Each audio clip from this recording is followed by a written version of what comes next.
What if I told you that I had a magic elixir, one that could prevent and reverse almost every chronic disease, one that could solve the healthcare crisis, one that would bring more compassion into the world?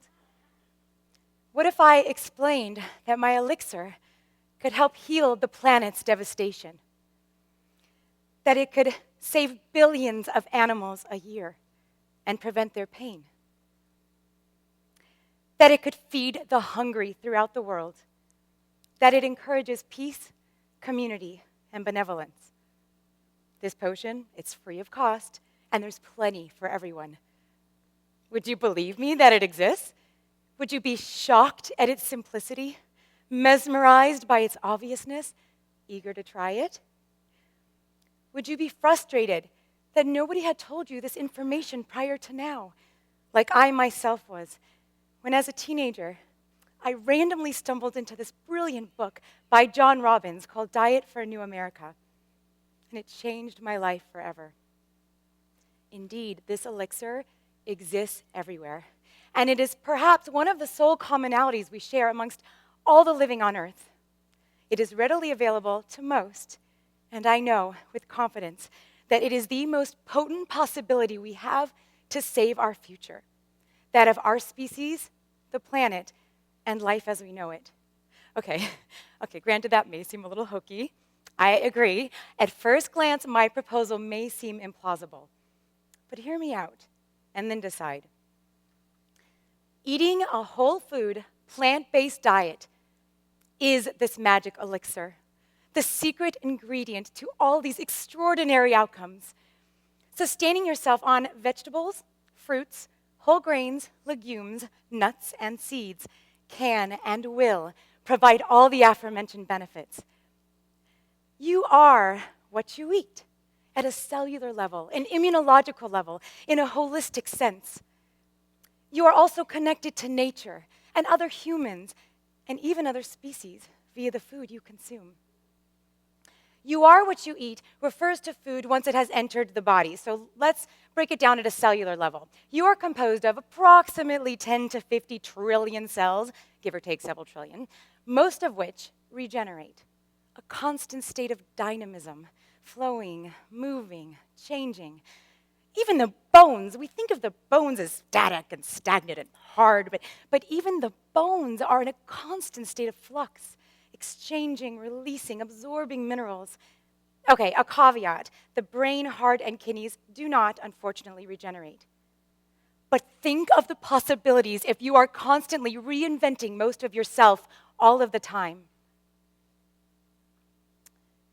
We now have an abundance of irrefutable scientific data in the literature confirming that a whole food, plant-based diet is ideal for optimal health, that eating plants can help your cells, your organs, your body stave off chronic disease, achieve and maintain your ideal body weight, enhance exercise performance, and thrive throughout the lifespan. I've seen this in the last 5 years since I implemented this protocol into my nutrition counseling practice. And in the last year, I've had two very, very special opportunities to see this on a larger scale.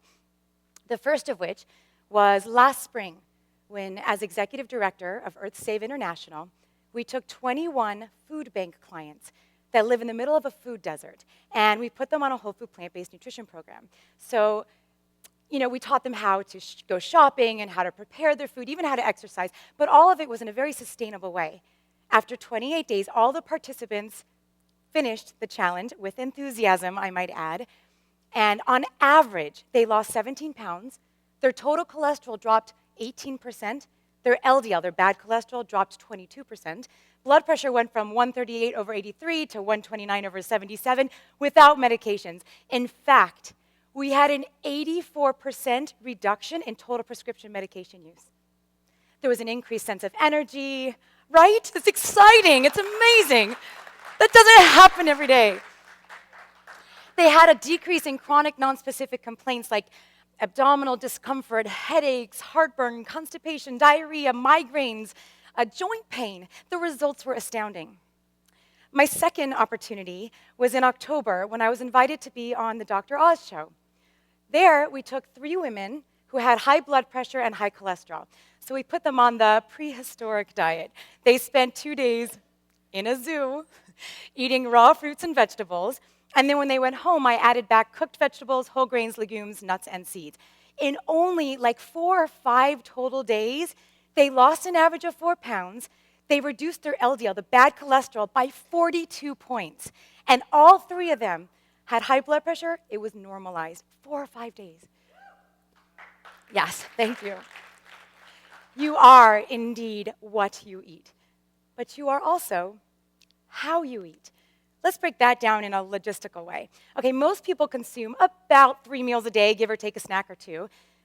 Thinking about food before we consume it is not something most of us spend a lot of time doing as we rush to grab a quick bite, as we eat on the run, as we forget to chew well enough, as we eat larger than ever portions, hence the epidemic success of the fast and convenience food industries.